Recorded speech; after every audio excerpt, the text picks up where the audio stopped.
বিয়ের আগে প্রেম জমে, বিয়ের পর প্রেম কমে, এটি নিয়ে বিতর্ক হতেই পারে না। এটি তো দিনের আলোর মতো সত্যি। কারণ প্রেম হয় প্রেমিকার সাথে, বউয়ের সাথে হয় সংসার। প্রেমিকাকে আদর করে বউ বলে ডাকা যায়, তাকে লোকের কাছে বউ বলে পরিচয় করিয়ে দেওয়া যায়। কিন্তু কখনো বউকে কি শুধুমাত্র প্রেমিকা বলে লোকের কাছে পরিচয় করে দেওয়া সম্ভব? সাহস আছে আপনাদের? সর্বনাশ হয়ে যাবে, ভাত বন্ধ হয়ে যাবে।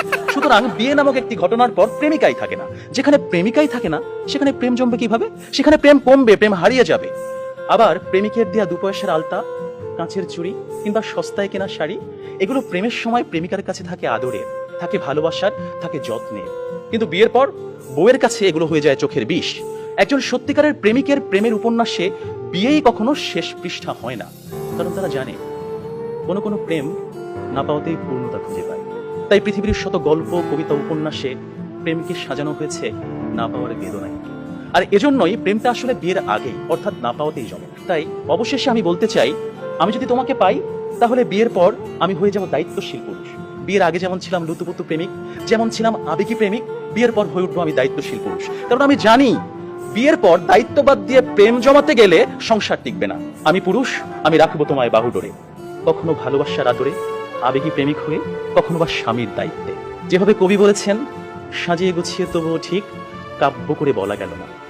এজন্ম তো কেটেই গেল অসম্ভবের অসঙ্গতে। পরের জন্মে বয়স যখন 16ই সঠিক, আমরা তখন প্রেমে পড়ব। একজন প্রেমিকের থাকে দেখা না পাওয়ার কষ্ট, থাকে হৃদয়ের উত্তাল আবেগ। তাই বৃষ্টি কিংবা জ্যোৎস্নার রাতে যখন প্রেমিকার মন ভালো নেই, কিংবা যখন কিচ্ছু ভাল লাগে না, তখন প্রেমিকের থাকে নানা আয়োজন। মেসেঞ্জার কিংবা হোয়াটসঅ্যাপের ভিডিও কল থাকে উত্তাল। আমার জান, আমার জানটুস, আমার ময়না, আমার টিয়া, আমার হেটুস, থাকে কত রকমের সম্বোধন। রাত গভীর হয়, ওরা জেগে থাকে। শহর ঘুমিয়ে যায়, ওরা ঘুমায় না। ওদের কণ্ঠে থাকে গান, বুকে থাকে ছন্দ। কমলাবরণ মুক্তি তোমার, চাঁদের মতন হাসি, সত্যি করে বলছি আমি তোমায় ভালোবাসি। পান্তা ভাতে কাঁচামরিচ, গরম ভাতে ঘি, তোমার সাথে প্রেম করিতে আমার লজ্জা কি? অথচ বিয়ের পর হাজারো হিসেবের ভিড়ে পদ্য, কবিতা, ছন্দ সব যায় উড়ে।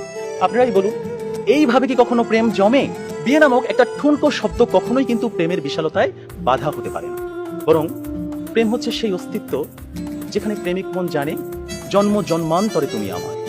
তোমার সাথে আমার বিয়ে হোক আর না হোক, তুমি আমারই ছিলে, আমারই থাকবে। হুমায়ুন আহমেদ বলেছেন, যে প্রেম যত গোপন, সেই প্রেম তত গভীর। কোনো এক বসন্তের বিকেলে সবাইকে ফাঁকি দিয়ে দুজনে 2 টাকার বাদাম, 1 ঠোঙ্গা ঝালমুড়ি, কিংবা কোনো একটা নির্জন কফি শপে 2 কাপ কফি, বুকে দুরু দুরু ভয়, কফির ধোঁয়ায় ধোঁয়ায় প্রেম জমে ঘি।